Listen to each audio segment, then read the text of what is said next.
Hi, my name's Alex Kennis. Welcome to the Cigar Box Ukulele series.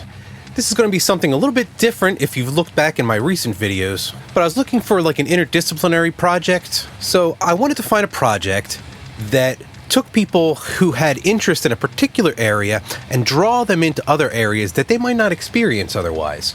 So this series is going to be somewhat modularized, and I will say in the title of each successive video what area it pertains to. And I encourage you, even if it's an area that's outside of your interest, just take a peek at it, and you might find out that it's something you like.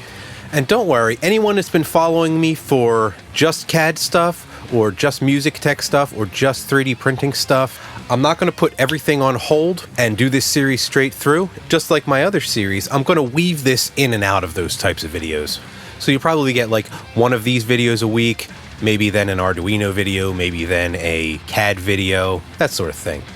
Added note here after the fact, because I forgot to say it, this is not going to be a regular ukulele build, even a regular cigar box ukulele build. I'm going to try to incorporate aspects of experimental woodworking, experimental lutherie, and those types of things. We're going to be using an unorthodox fret design. I'm going to try torrefied wood.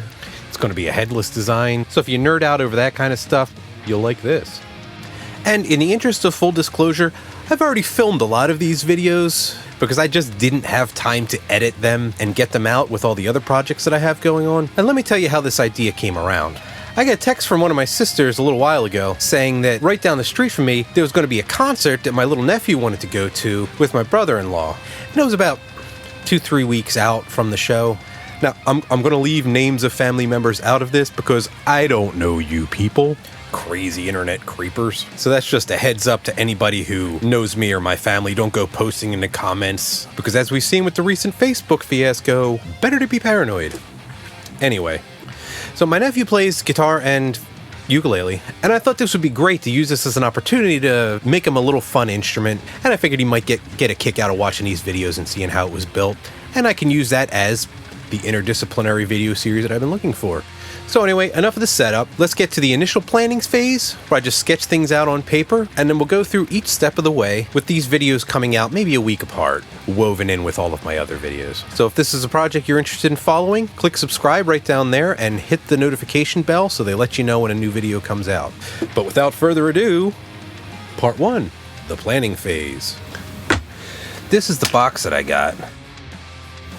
I'm figuring I'll put the bridge like 2/3 of the way down, so it'll be right around here.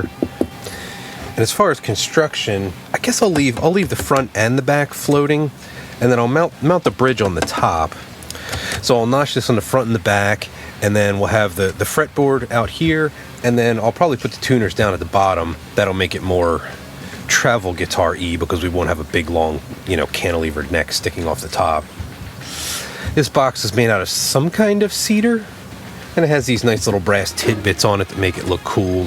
Gold lettering on the sides, gold hinges, and it costs the priestly sum of $1. As far as tuners go, I thought about either shaving down a dowel and making friction tuners, but I figured that would be fiddly. So I was like, well, why don't I 3D print tuners? And then I thought, well, I would have to make them pretty big, and I have 3D printed worm gears before, and I figured, well, I can print them, anneal them, they'll be pretty hard, but then I was like, well, this is going to be banged around a little. So I just went 2 blocks down, there's a music store, and they have just bins of parts. So I grabbed a bunch of these cheapy tuners. They were only a couple bucks a piece, so it's not that big a deal. The problem here, and the reason that headstocks flare out on the side, is that you need string alignment. So we're going to have 4 strings on this, probably roughly like that. So getting that to line up would be tricky. I think what I will do is,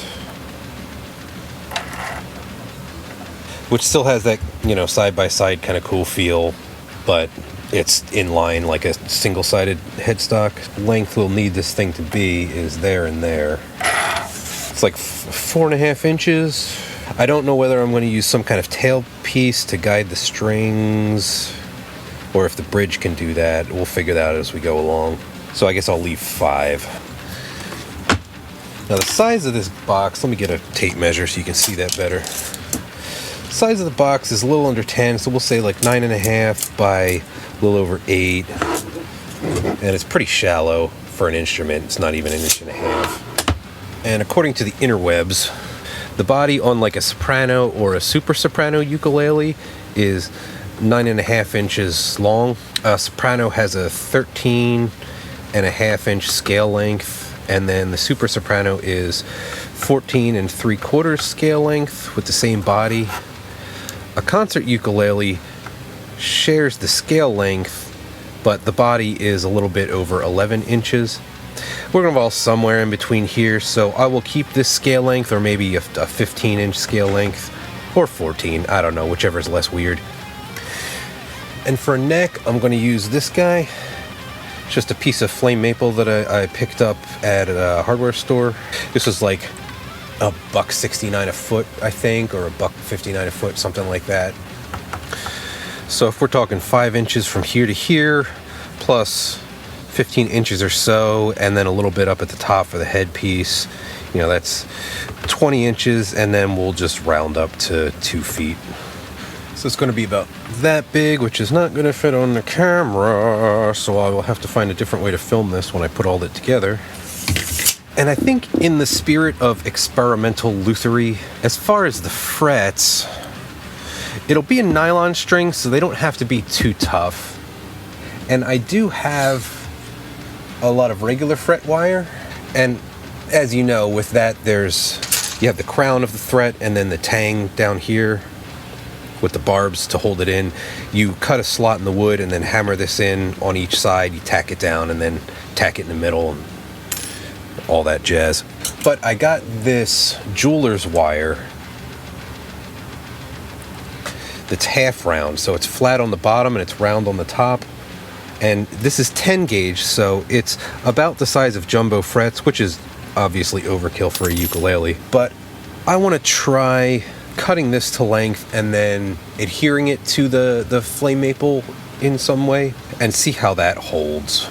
Just initially brainstorming, I think what I would do is I will key this, like ground it down, key it, clear it of any oils, key the fingerboard a little bit where this is going to go, and then put some epoxy in 2 places here, and then a dab of super glue, 1, 2, 3, kind of press it onto the fingerboard until the super glue cures, and then hope that holds it while the epoxy cures.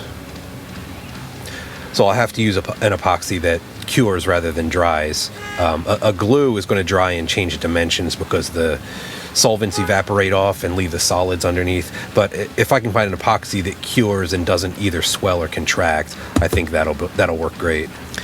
And then I just have to hope that they stay on there. And then just to make my life more difficult and make the build more interesting, I think I'm going to torify the neck. I think I'm going to roast it. And that'll give me a chance to blather about torified wood as well. And that's pretty much all we need.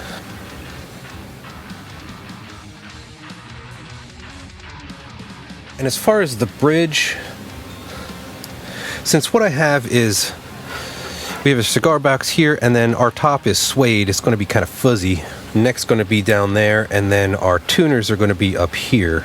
I have to decide whether to clear some of this suede and glue a bridge down, or bolt a bridge through in some way, or just have it sitting on top like a jazz guitar or violin or cello type of deal where it's just kind of hanging out there. I'm thinking it's going to get bumped around, so I want to secure it in some way.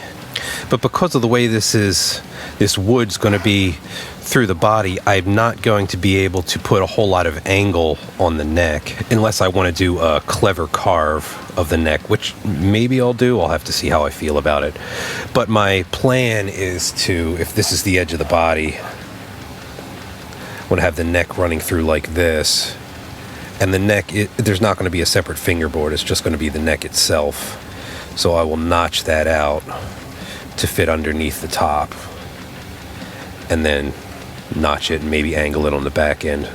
I think to make this a multidisciplinary thing, I'm going to go ahead and 3D print some kind of bridge. Maybe it'll be a combination of 3D printing and screws, and I'll probably also 3D print a headpiece and maybe 3D print a tailpiece / string guide here. We'll see. It'll be fun. Thanks for watching, and if you have any questions, leave them in the comments down there.